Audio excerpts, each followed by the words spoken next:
3 edition. Some of them are important, some are kind of mundane. Kind of changed a lot of the format of it. They changed all of the, or most of the paragraphs, pages, chapters, and so on. It's a big reshuffle. We went through it, tried to pick out some of the more important things that might affect you and I, and talking with people about justifying things, and also there's just a few other items at the end that we usually kind of go over. We have like this, about some installation issues that we and some of the other things that come up during our course of business. I would encourage this as an interactive presentation. If you've got a question, please. We've got way more slides. We're going to have time to present, so I'd rather discuss something that is of interest to you. If you've got a question, chances are somebody else does too. So if anything, as far as the interest or question, please interrupt. I'd rather discuss that than go through a bunch of slides here. So with that, we'll begin. These are some of the bodies that we have to deal with. We're going to talk mainly today about page 1 and changes for the 2003 edition. But some of the changes.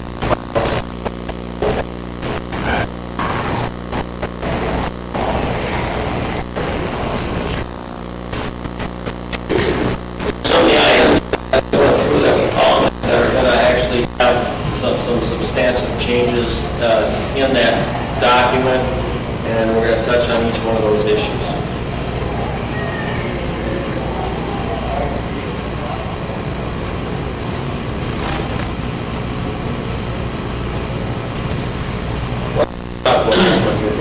I guess I brought up IBC 2000 because that's the sister to the National Fire Code 2000. The IBC 2000 is what deals with, specifically with the limitations of diesel fuel storage for diesel fire pumps. And in that, there's a table that covers Class 2 combustibles. It says you're limited to 120 gallons in a non-sprinklered space and 240 gallons in a sprinklered space. That means that most fire pumps require a diesel fuel storage.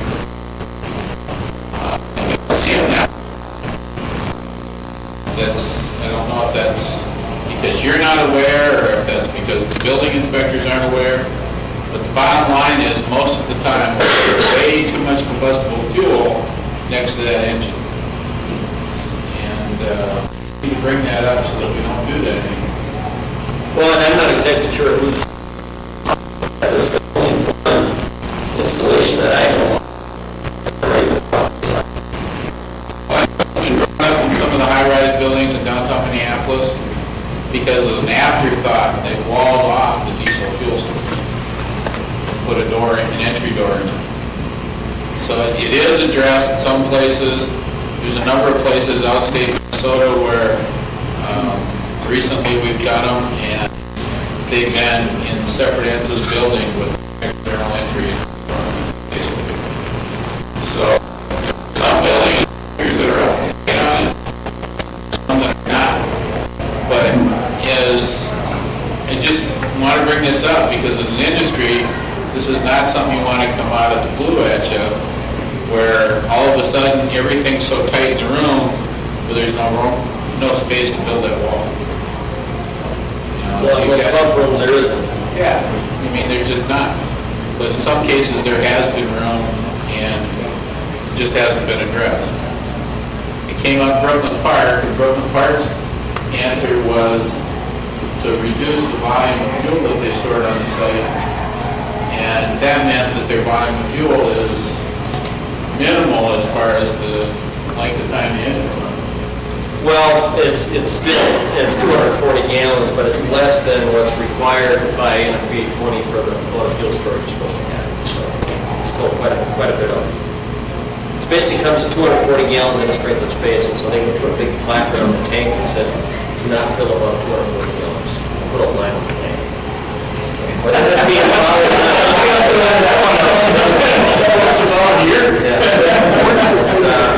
That's how they solve it. That's the minor at the last. If you exceed it, you exceed 240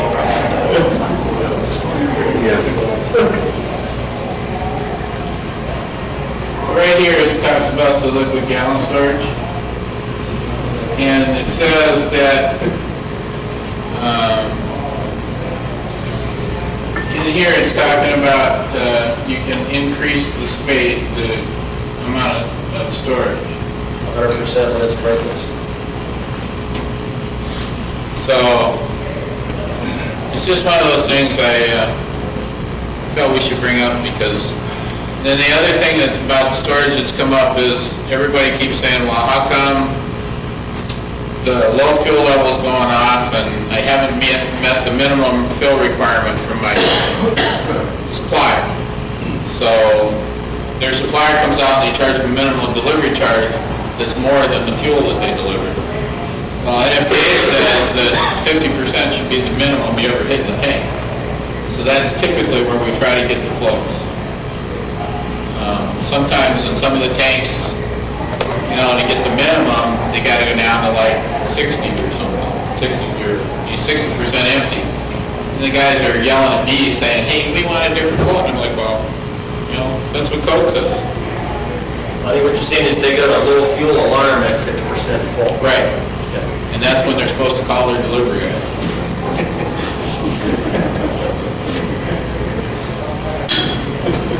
There you go, Mark. All right, talk a little bit about fire pump location, equipment protection. There's a new paragraph in there. And I'm not sure if this is all completely new. Is this paragraph completely new? Dave? No, it's not.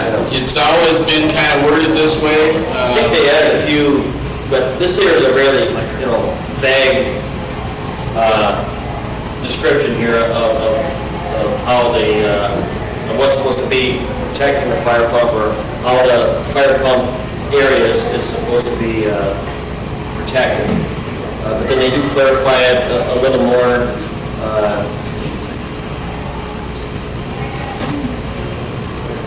Fire and construction. I'm guessing that, I don't know, 75–80% of the fire pumps that we put in are not fire and construction pumps.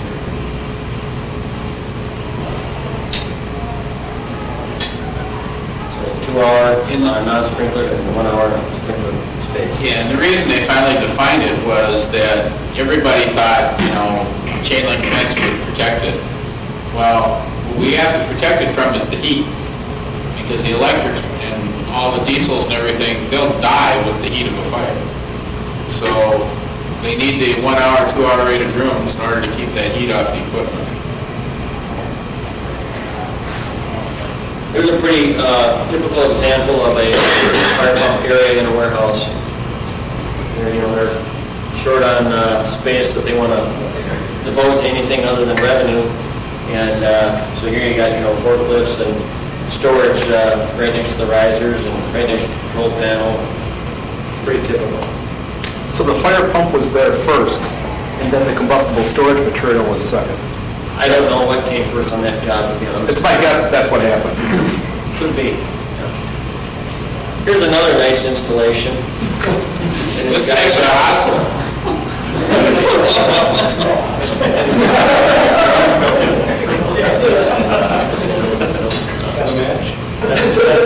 And that stack of papers in the lower part there, that's maintenance guy's desk.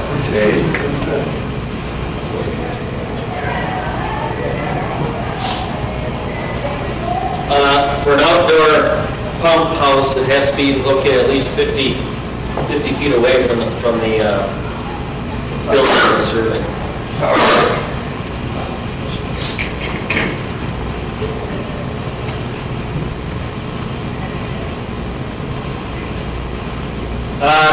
These seem to be common sense items here, but you'd be surprised as to what we find in fire pump rooms and fire pump houses.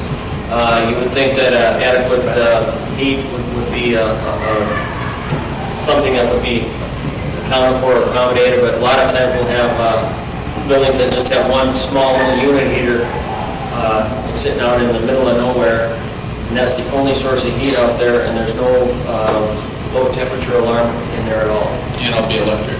Yeah.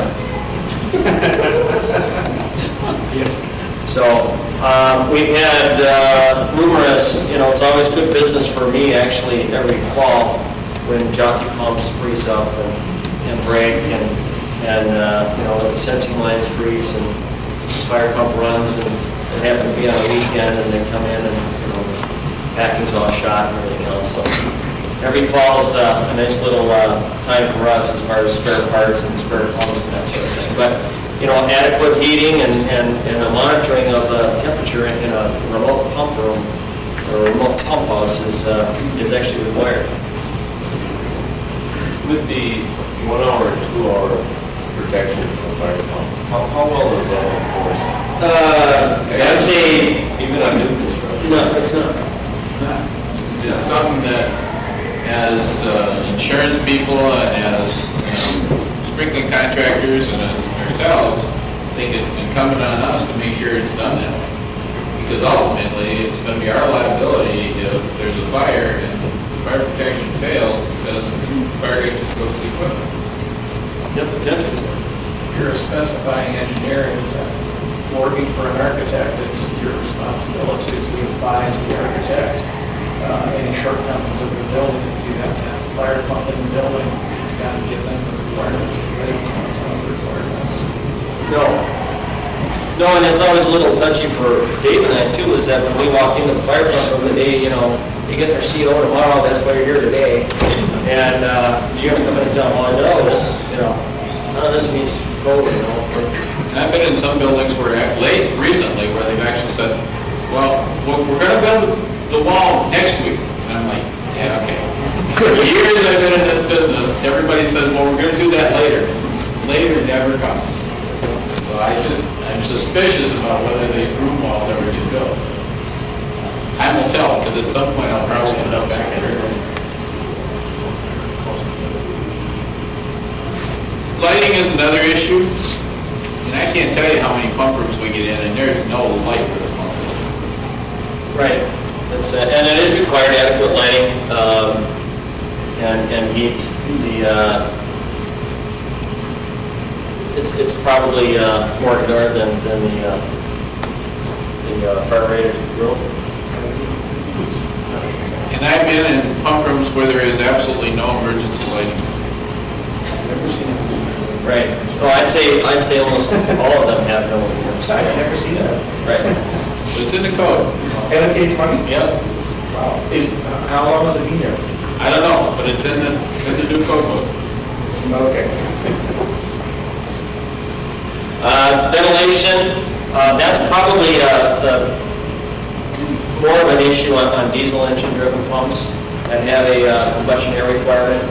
As part of our submittal package, we provide to anybody who's going to purchase or install a diesel engine driven fire pump. We'll give you the required CFM or engine.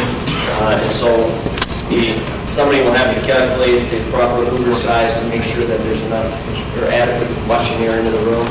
Also required for that would be an exhaust fan to maintain that's thermostatically controlled to make sure that the temperature in the room does not exceed probably 100 degrees because the engine has a it derates the engine or the ability for the engine to run on a high ambient temperature. So kind of. With diesel, you also want to ventilate the room because you're going to have crankcase fumes coming into that room. I mean, you're going to want that thing to run when the engine's running, just on a general purpose because you want to get those fumes out of that area.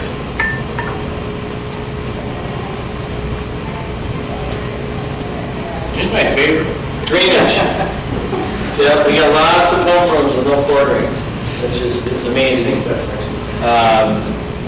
We've got, just the fact that you've got water and valves and everything else in the room, but, you've got vacuum drains coming off of the pump that need to go somewhere. Then you've got the casing and leaf valve on electric, and you also got the, the cooling water discharge on a diesel.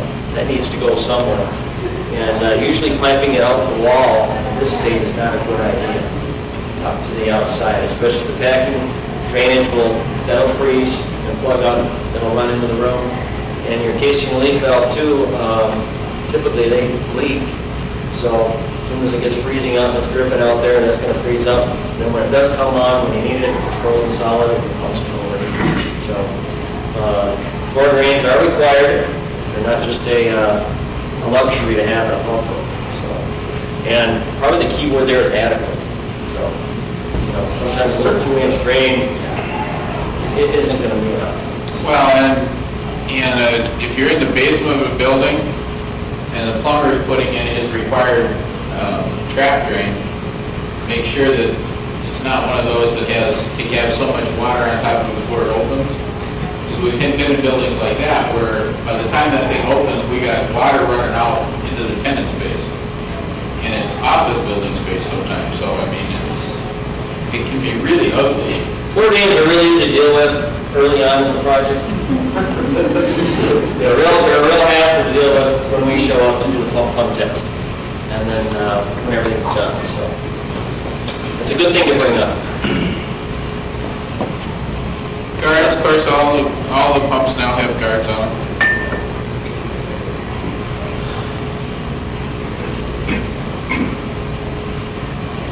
That here is pretty hard to read here. It's just the kind of a drawing. I think actually Steve made for us.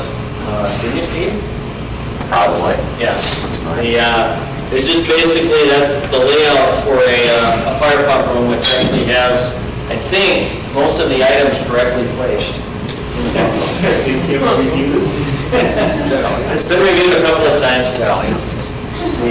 There's probably something that's wrong, but I think most of it's right.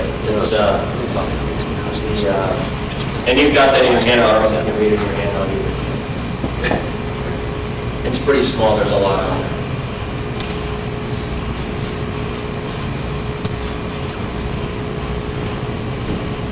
This is new this year. It addresses packaged fire pump systems, which are more popular these days than they've been in the past. And it's basically common sense.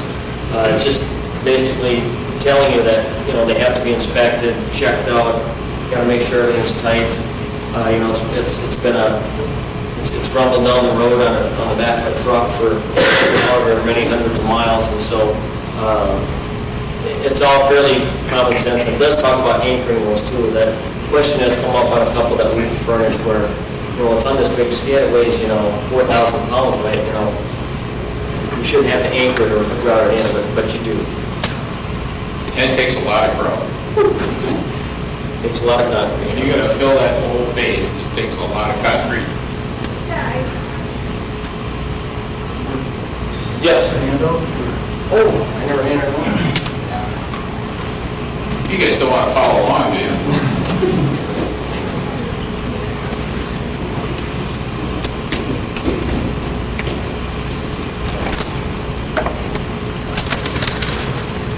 Here's a section that was,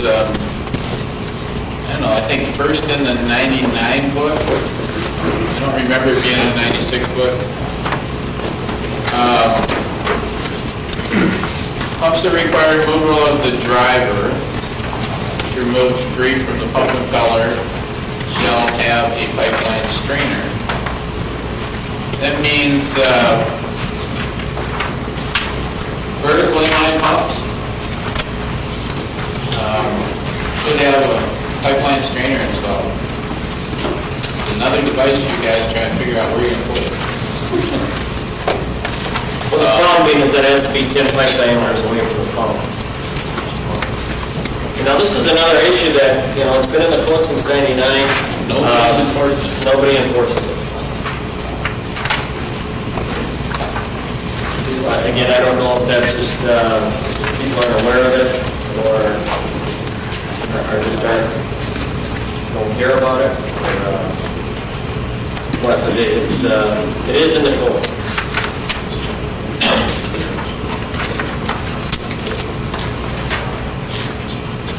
Now, it wouldn't be required on a horizontal split case pump because you do not have to remove the driver to get debris out of the impeller, and that's the... Required on a vertical split case? No. Wouldn't be on a split case pump. You don't have to remove the driver to inspect the impeller to remove debris. But on a vertical inline pump, so most of your 500 and smaller are pretty popular with this, you've got to actually, the impeller is actually mounted right under the motor shaft. So that motor's got to come out of there in order to do any inspection on that or to remove any debris that would get into the impeller. And so, since that is a big production, apparently in the eyes of NFPA 20, to do that service, they're saying that you have to install a pipeline screener ahead of it to prevent frost from getting in. Well, on a 500 GPM pump, it may not be such an ordeal. But on a 750 or 1,000 GPM vertical inline, that can be a real task. But I think really what they're talking about probably mainly is just the fact that you're going to be electrically disconnected, the motor's going to be down, it's going to be an operation to actually remove, your pump's going to be definitely down for a time in order to perform that service.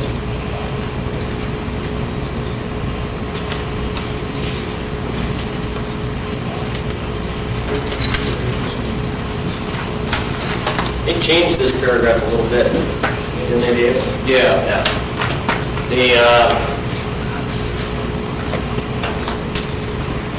So the requirements of that paragraph,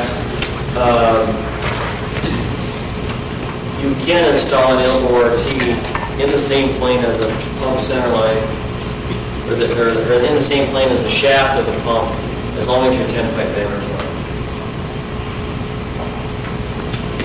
I think before it just said that you couldn't put one in, right? Yeah, well, right. So Yeah. it couldn't be in there. Now they added the 10 pipe diameters, okay. And also in relation to that, if your elbow or T is perpendicular to your pump shaft on a horizontal split case pump, it's okay to have it less than 10 pipe diameter from the pump. I don't know if you follow that or not, but the reason being, and it really only applies to split case pumps, because a split case pump is what they call a double suction impeller. When the water comes into the suction nozzle of the pump, goes around and goes into both sides of the impeller, centrifugal force forces it out. Okay, and so what they're saying is that if you've got an elbow in the same plane as the pump shaft, you could overload one side of that impeller, starve the other side of the impeller, cause imbalance, and also it can affect the performance of the pump. That's what they're getting at. So now if your elbow is turned, so it's coming down in a horizontal pump, your water is not going to be to one side or the other. It's coming down straight from the bottom of the pipe and should, in theory, load both sides of that impeller equally. That's all theory, and that's all based on the Hydraulic Institute standards that govern pumps. In practice, you should see what we've installed out there in the field when they run this pump. I've seen elbows, bolted basically right onto the suction of the pump. I've never noticed any difference. And obviously, you've got turbulent water in there. It's probably not a good installation. It's nothing that you would ever recommend. But it's not like the pump's going to fail or fall apart if you've got an elbow less than 10 pipe diameters.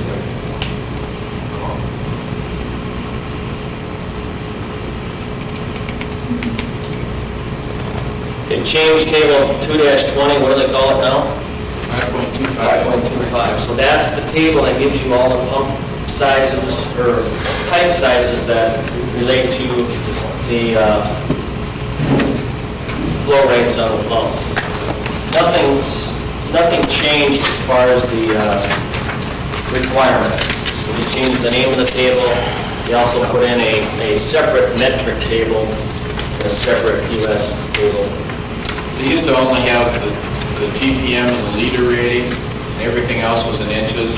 Now they've created one that's totally metric and one that's totally US. But none of the size requirements changed. Right. All the data on it's the Yeah. same.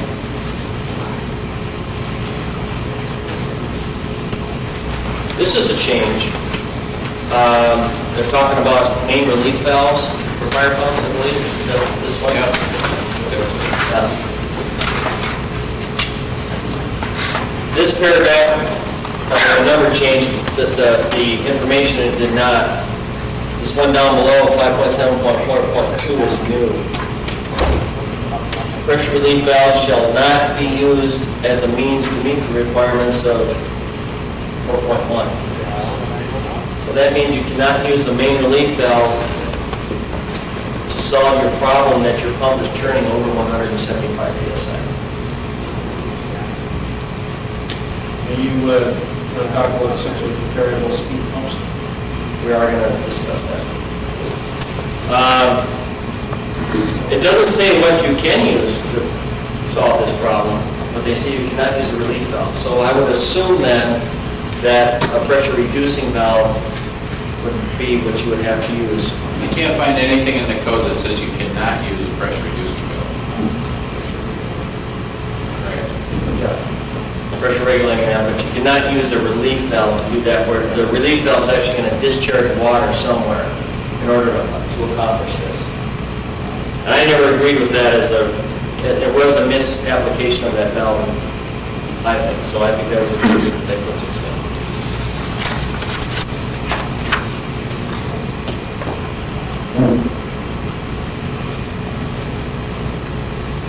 Now this is new also, and this is what you just brought up, was the variable speed pressure limiting control. We got it for both electrics and diesel. There is one manufacturer right now, and there'll be more coming out that have variable speed or variable frequency drive control panels for electric fire pumps. My understanding is that they're so expensive that you really don't want to think about that. They're very expensive, especially now with only one manufacturer having them available.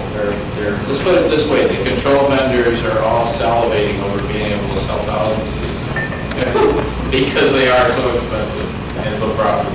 Well, on a diesel pump, my understanding is it's only a few $1,000. It appears that is much less of an add on the diesel, and that's mainly, and I haven't seen one yet, I haven't sold one, read some information, I think it's kind of a donor system.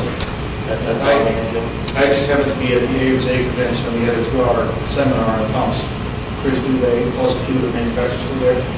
And the point basically is that the electric pump control, the big problem is they have to change alternating current to direct current before they can pipe the pump to vary the speed.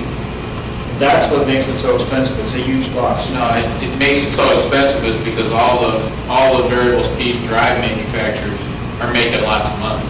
Well, that's true too, but you do have to convert alternating current to direct current before you can. But variable frequency drive, That's easy because it's easy doing that with capacitors. and it's done in the other industries every day, thousands of times a day. It's not a big deal. Get it listed for fire protection service. That's a big deal. There's only one person who's done it. That's why it's so expensive right now. And it may still remain expensive because of the listing and what's going to be required on top of normal variable frequency drive controllers. And I don't know all the ins and outs of it, but It seemed from the discussion that varying the speed of the fire pump is a beautiful solution to overpressure. yes. It's absolutely Yes. perfect. That's what everybody else in other industries do. I mean, if for cooling towers and for chilled water applications, for municipal water applications, that's what it's been done for the last 15 years. But if you can get by with a pressure regulating valve versus the cost of that variable speed pressure control, I mean, there's no competition between those dollars. You're talking about variable pressure control electric, the pump and controller could be what, you just priced one, like $100,000. Yep. And, I mean, so you can take probably $50,000 out of that if you go to a pressure reducer or pressure regulating valve. Now, that's still not going to solve your term problem, I would understand. Well, it could solve your downstream pressure, your Yes. fittings down around the pump room and until you get your pressure reducing valve, but it would need to be incremental. Yeah. Yeah. By the way, just going back on that one, the pressure, variable speed pressure limiting controls, a relief valve, if 110% the rate of pressure to variable speed limiting control, to exceed your rated components, a relief valve is required. Well, no, on variable speed Right. pressure limiting control, you will have a relief valve no matter what. Or no matter what. Yeah. It's another added cost item. And that's protection if you're limiting control device for having a fail, then you need to pressure relief valve so you don't overpressurize your system.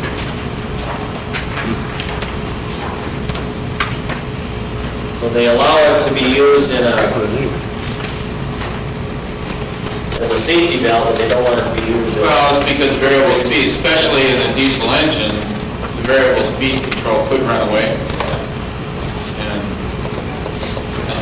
same thing in variable frequency drive. They're relying on the set point of the drive to work. Well, if all of a sudden your pressure input changes or fails, it could run away also, trying to build pressure that it thinks it needs to make that it doesn't need to make. In which case you'd have a huge overpressurization situation. Because most variable frequency drives today are capable of 400 cycles. If it ever ran away big time, it'd be big time trouble.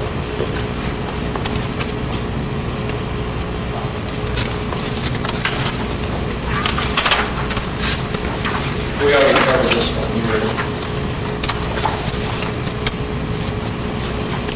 On diesel engine driven pumps, formula whether or not you need a relief valve, and this changed, I think, was it 99?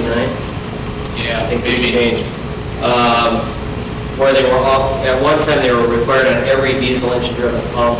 Now it's just if 121% of your shut-off pressure plus your maximum static exceeds your system performance, then a relief valve is required. So it does allow for some installations with diesel engines not to have a relief valve. The magic for the 121% is that's where the governor, the overspeed is supposed to trip it off and shut it down. That's the one thing that'll shut down a diesel engine is the overspeed. Yeah.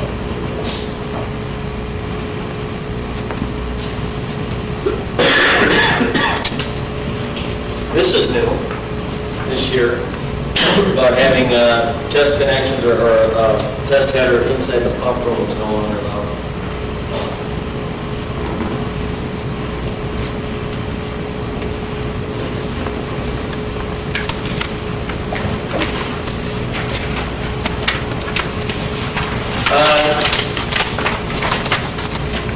I think we're done with the part of the program there, with new stuff in NFPA 20. I don't know, what's our time here, Ryan? We're at 8. Now, what time do you want us to quit? Now? I think you started talking about 7:15. Pardon me? You started talking about 7:15. You've been going for about half an hour. Okay. I mean, it's up to you guys. I mean, how long do you want us to go? Yeah, we could probably finish up here in about 5 minutes. Touch on a few points here. Sure. You've got a few things you want to talk about today, do you? Well, I guess we don't have much problem with pressure sensing lines in the cities anymore. We're still, when we get out of town, we're still running into some issues. Seems like some people don't like using non-corrosive or non-ferrous metals. So we're seeing some black iron pipe and stuff for sensing lines, some galvanized. And, code says that's not supposed to be, and I won't get into all the reasons, but that's another issue. That's why that slide was in there. Pump suction control, this is something that, I don't know if we'll ever see this go statewide, but potentially everybody needs to be aware of it. It could. City of Minneapolis is enforcing this, and they have been because of the city water department. The city water department wised up in 1982 and said, hey, wait, fire pumps are booster pumps. By state plumbing and public health code, booster pumps have to have a pressure limiting on the suction side. And that's a treaty that the state of Minnesota signed with something like 11 states that border the Great Lakes. And the idea behind that pressure pump suction control issue is that at about 15 to 10 pounds, you can get groundwater penetration back into the water main, which is a public health risk. And so that's where that came from. That's why the city of Minneapolis mandated it back in '82. They'd been allowing electrical shutoff of fire pumps during that condition. Talked to Gordy a number of times, and finally, last year or the year before, I think it's been 2 years now. we got him to change that to pump suction control valves. The reason being is I was finding on a lot of service calls where pressure switches had failed or components in some of my competitors' low suction shutoff panels had failed and had locked the pump out, and nobody knew it. But the pump wouldn't have ran if it was called. And so, through some input back and forth with Gordy, he wrote a rule that says that all the systems in Minneapolis will have pump suction control valves. But I could see where at some point this is going to go statewide. Once public health and stuff starts getting a hold of this, if they ever do.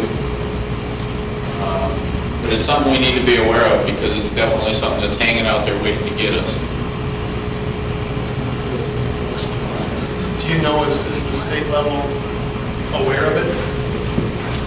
Minneapolis happens to be? I don't know if the state public health people are aware of it. I know that the state fire marshal's office is aware of it. And I know the state fire marshal, Tom Grace's opinion was always, don't shut my fire pump off. And that's kind of exactly where we've gone with Minneapolis. And that was, I agree with that. Let's never shut the pump off, but if there's no water to pump, what are we doing? You know, right. We throttle and discharge the pump down so that we maintain the suction pressure. You're still getting water in your system. You get as much water as you have available to pump.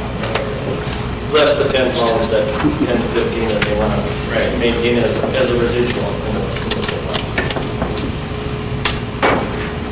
And then this is the diagram schematic that we made up of how to pipe the sensing line for that. You can see it has the two orifices or check valves installed reverse, just like controller sensing line. It has the same valve and gauge assembly, and this being the pump suction.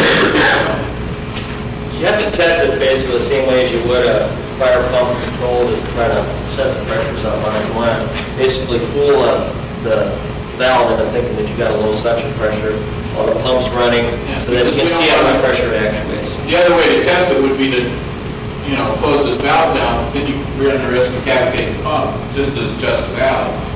By doing this with the sensing line, we can test it and never endanger the equipment.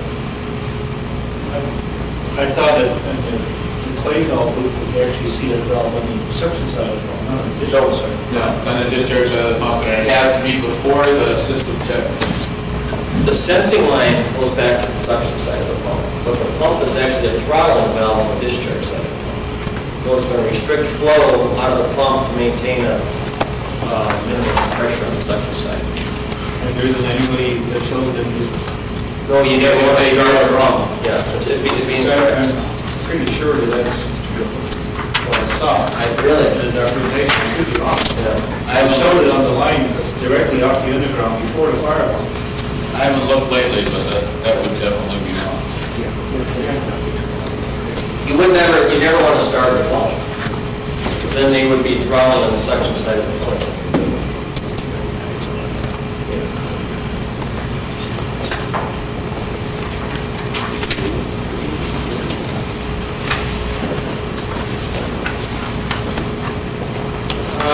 On a maintenance standpoint, we have seen some controllers that have had failures because of single phase conditions where they've lost a phase or something. Then there's been a smart electrician that said, hey, I can prevent that from happening again. I'll just put a phase sensing relay in there and I'll interrupt the circuit going to the motor starter, prevent it from starting if we have that condition. Well, that voids all the listings and everything else. So like I say here, I've seen some of this in the last 2 years in town, and I just want to make you guys aware of it. If you're out there, if you guys are testing pumps, they need to be looking to make sure there's nothing that's going to shut this thing off. And sometimes you can tell just by opening the controller door and seeing if there's wires in there that are hanging that don't look like they belong there. If there are, call me, because we probably have an issue to deal with.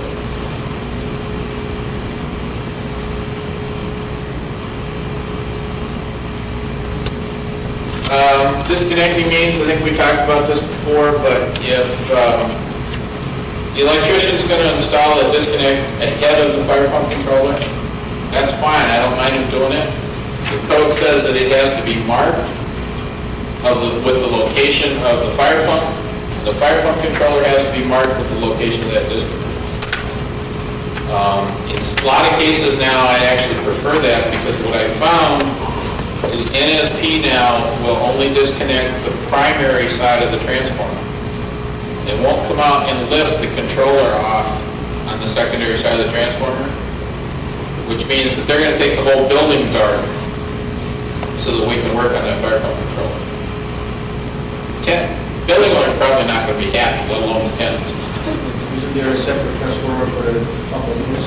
No. There should be. Is it supposed to be an independent power supply? Typically, they're not. Typically, it's capped separately, but it's running off the same transformer. That sounds a little stupid. I don't know, that's the way I said it for you. I was over 20 years ago. When they had a few fires where the fire department came in and disconnected power and everybody dies, including the pump. Well, but it's not coming off the disconnect inside the building. No, I understand, it's off the transformer that's outside the building. But when that happens, I tell my customers, I'm sorry, you're gonna have to bring in a new line, a new transformer, go around that transformer and connect the pump. They don't like it, but it's...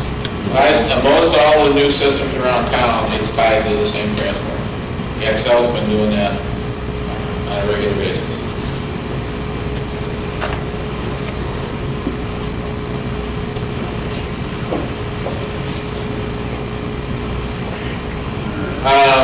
This is, I guess, an issue. We want to make sure that fire pumps are always required to be out in 10 seconds. So this is my speech about external transfer switches.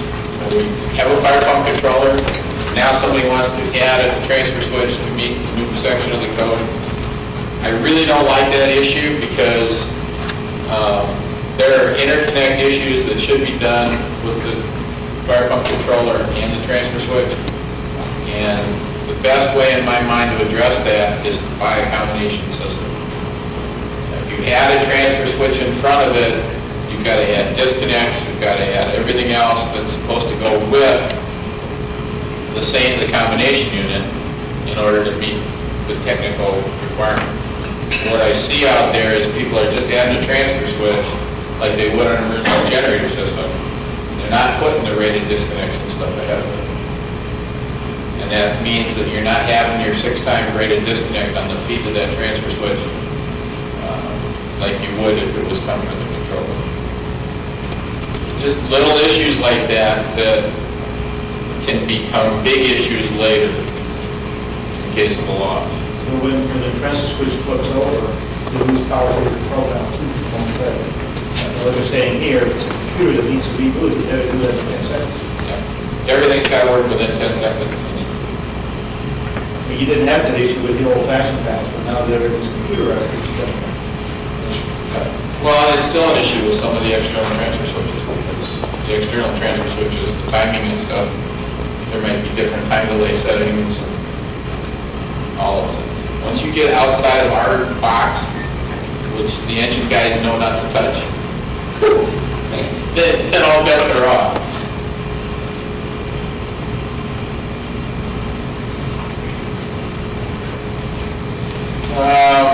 Metering, that's been in place now for a couple of years.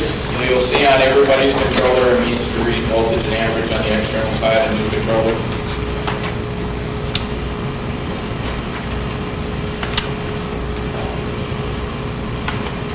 Okay, this one. I don't know quite how to read this. What constitutes the definition of sole supply?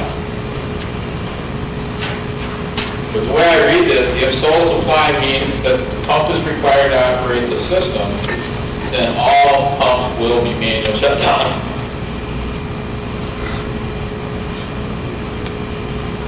Is this one new? Well, this wording to me is new. Yeah. Basically, it's a stored water supply in the pump. Out of the tank or something. Yeah. So you're saying if everybody wants to do tank only, the municipal water supply would be the If same? you have a municipal water supply and a pump, the pump is not supply, the city water supplies. What if you've got a high-rise building? If you had a building. Water, I mean, the only way that, in my mind, the only way that a pump would be the sole supplier of the water if you have to pump the water out of the tank. Because otherwise you always have the bypass line. But but the systems aren't designed to run and get rating on a bypass. I didn't say that. That's a different discussion. To me, that's the discussion that I have with sole supply. What constitutes sole supply? Okay. If you still have city water pressure going into the system, then obviously it's not the sole supply, in my mind. Okay, well, in my mind, the only one that I've seen that is not sole supply is Employers Mutual in downtown Des Moines, where they have 2 fire pumps, a low zone and a high zone for running off city water, and then they have separate low zone, high zone pumps running off the reservoir. Now to me, that's a non-sole supply system. To me, if you're running off a city water supply and you've got 1 pump to get that water into the building, that's a sole supply. But I don't know if I'm right. I've asked NFPA for an opinion. I don't know if they'll respond.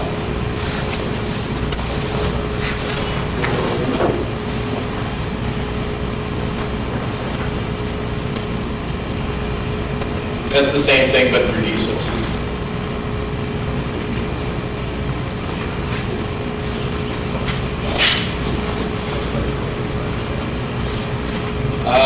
This one I brought up because I've never seen the wording dry pipe valves as means of being tied back to the controller to start. Deluge valves, I know, I've seen those wired back to controller. I've never seen dry pipe valves wired back. And the only place you'll see this is under the diesel engine part of the plant. Not in the electric side, it's only in the diesel side. The pump starts on the loss of pressure, so why don't you have to wire it back? well, I don't know, but That's what it's saying. It's saying, don't wait for loss of pressure. It's saying, be proactive about it and send the signal if you trip it. So my guess is that then your actuation point would probably be air pressure. Well, there was a discussion at the last seminar about possible displacement pumps, particularly with the high pressure mist systems, et cetera, et cetera. And the pressure curve on those pumps, they're only 15 to 20 gallon minutes, but they could exert enormous pressure. That would probably be an example of a pump that can only start when you actually have water flowing. Because there seem to be some pretty big issues. I don't say that I understood everyone, but they basically made the case that if you've got a positive displacement pump, you better watch out.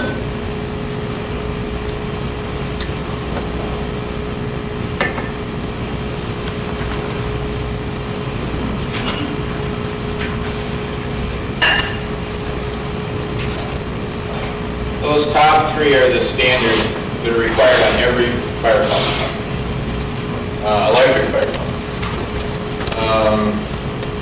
Item E gets added when you add a transfer switch. And then the next slide adds a 5th point, which is the position of the emergency isolation switch for the transfer switch. I can't tell you how many times, potentially, you have a situation where somebody could shut that off if it's not monitored, and emergency generators that would never be available to fire pump, and nobody knew it. Is the equipment transfer switch an emergency generator? Where is that? Well, it's the disconnect, it's right on the fire pump controller. So the switch transfers over, but there's no power. Yes, right. Well, it won't transfer because it'll never see the power. Your circuit breaker is Your circuit breaker is open, so the power will never come to the controller, so it'll never transfer. And I've been telling everybody about this alarm point for a few years now, and we're getting there. This is new,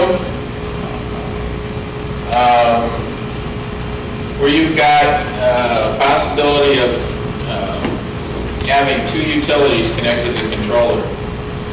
And big one is some of the large engineering firms are putting in multiple services into buildings, and then a genset on one of those services.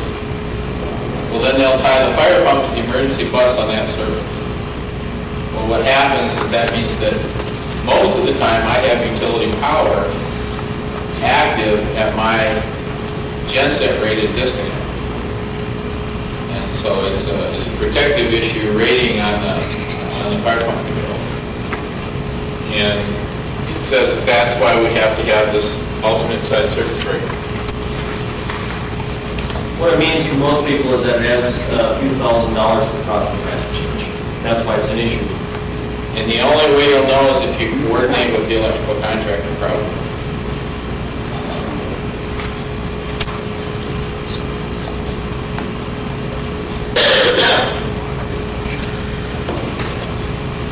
This is another one, that's 225%, and you're going to have to coordinate with the electrical contractor on that issue because you're going to have to rely on him to tell you what size the genset is. But again, it means that if they have the capability of supplying 225% of the FLA of the fire pump motor, then we need to add that circuit breaker on the alternate side. Most large buildings, I think that would be the case. I would say most buildings with the transfer switch, that's going to be the case.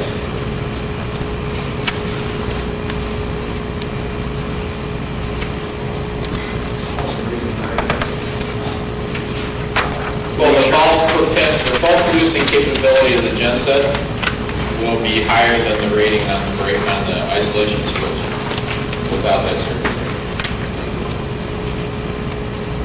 So if you have a fault current or something happen in that genset, that send very high amperage into that panel that can handle it.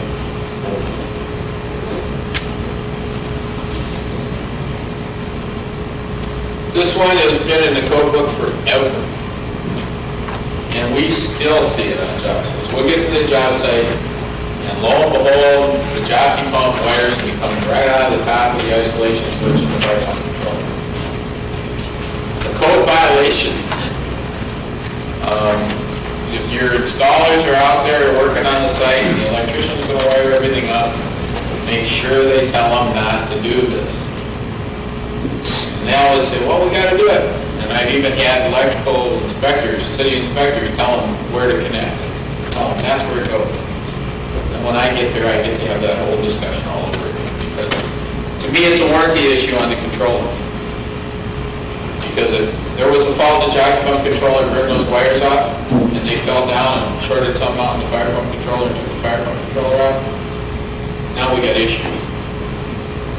And if I haven't told them, we got bigger issues. So this is what I'm talking about. You get this little, you end up with a little wire coming out with a lug with a big wire. Number one, that's not safe because the wire sizes are different. And number two, code says it's not legal. So it shouldn't be an issue, but people always understand it.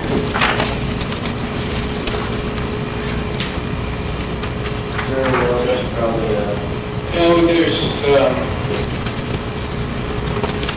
don't think there's been enough.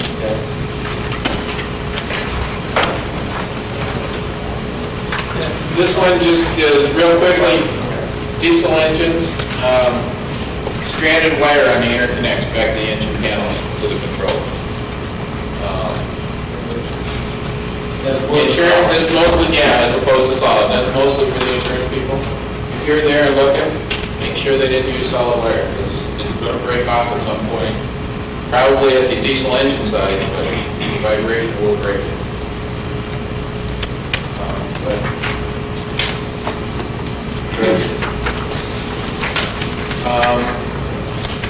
This is just a question that I have, and I throw it out there all the time.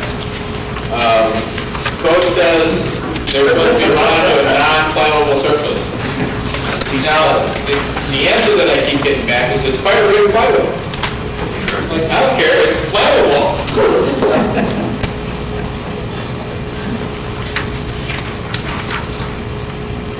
Case relief valves, they work. Mark and I have found that they seem to work better. You know, performance and everything if they're mounted vertical rather than horizontal.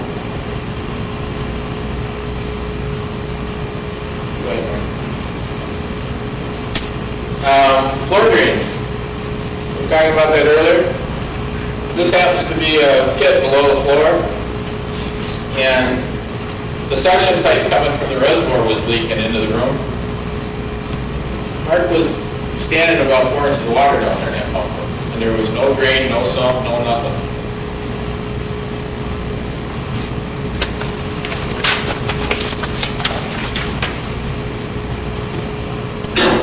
This one here is something I always look for, a low point drain. Any of the guys that are designing, if you can make sure that the guys get sent enough brass so that they can put a T at the bottom there so that we can drain the water off, we've got to change the pressure switch and it's not coming back up in the controller when we get the pressure switch off, that'd be a good thing. I'll thank you sincerely.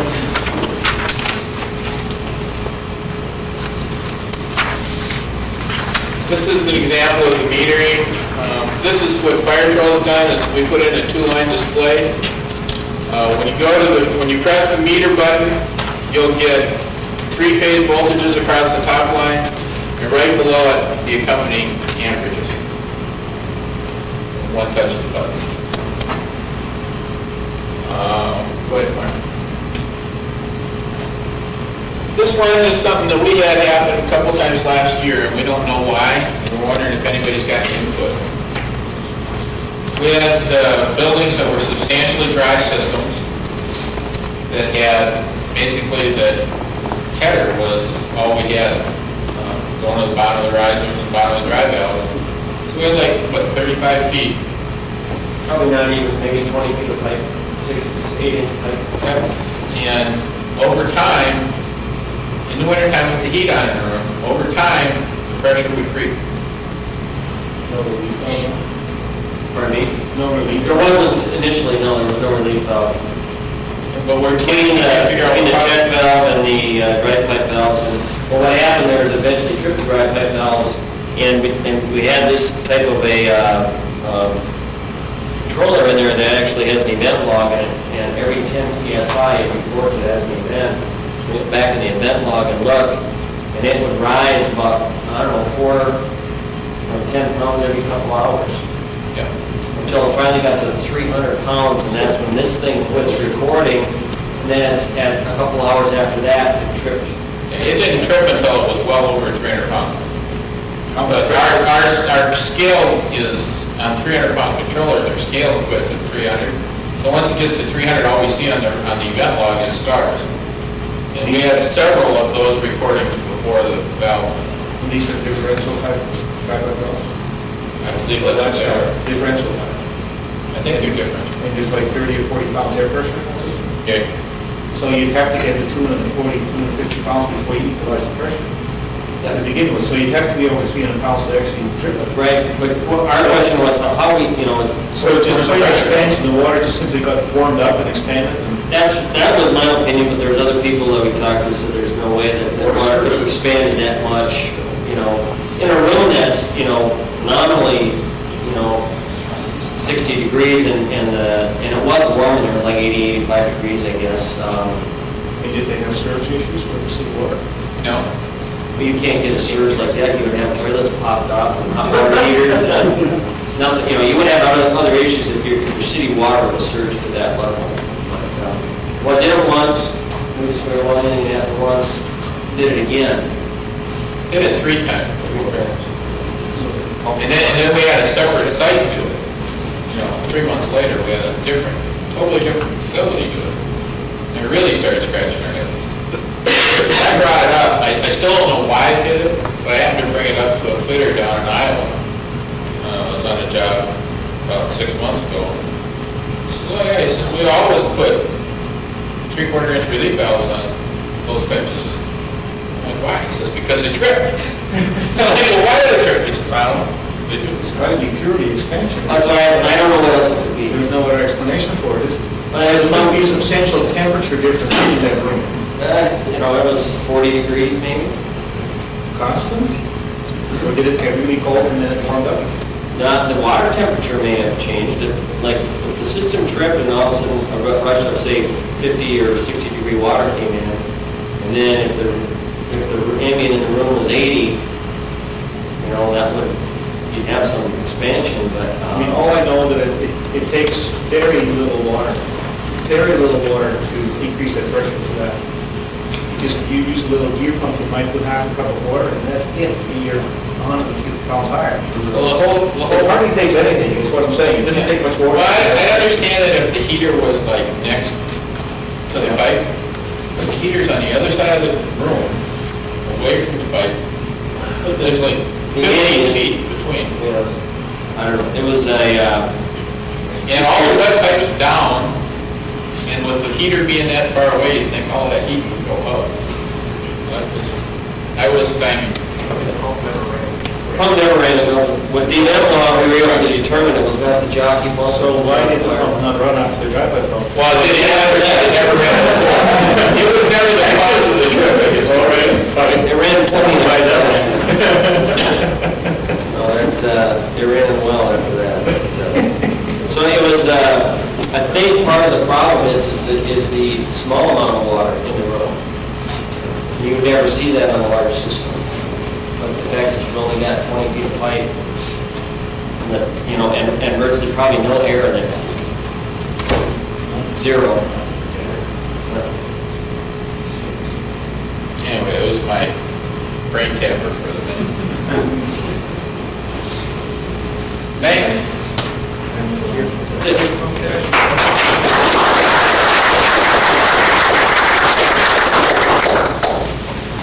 Okay, thank you. Thanks. Real quick before we go, next meeting in October is going to be on the 27th, and as I said, it's going to be on water mist systems, and we'll mail out the announcements like always. We will probably, read the email, we'll probably ask for your RSVP the Friday before, as opposed to the Monday before, which we've traditionally done, simply because that works better for the mermaid and accounting for people, so just read that RSVP date. That's it, thank you.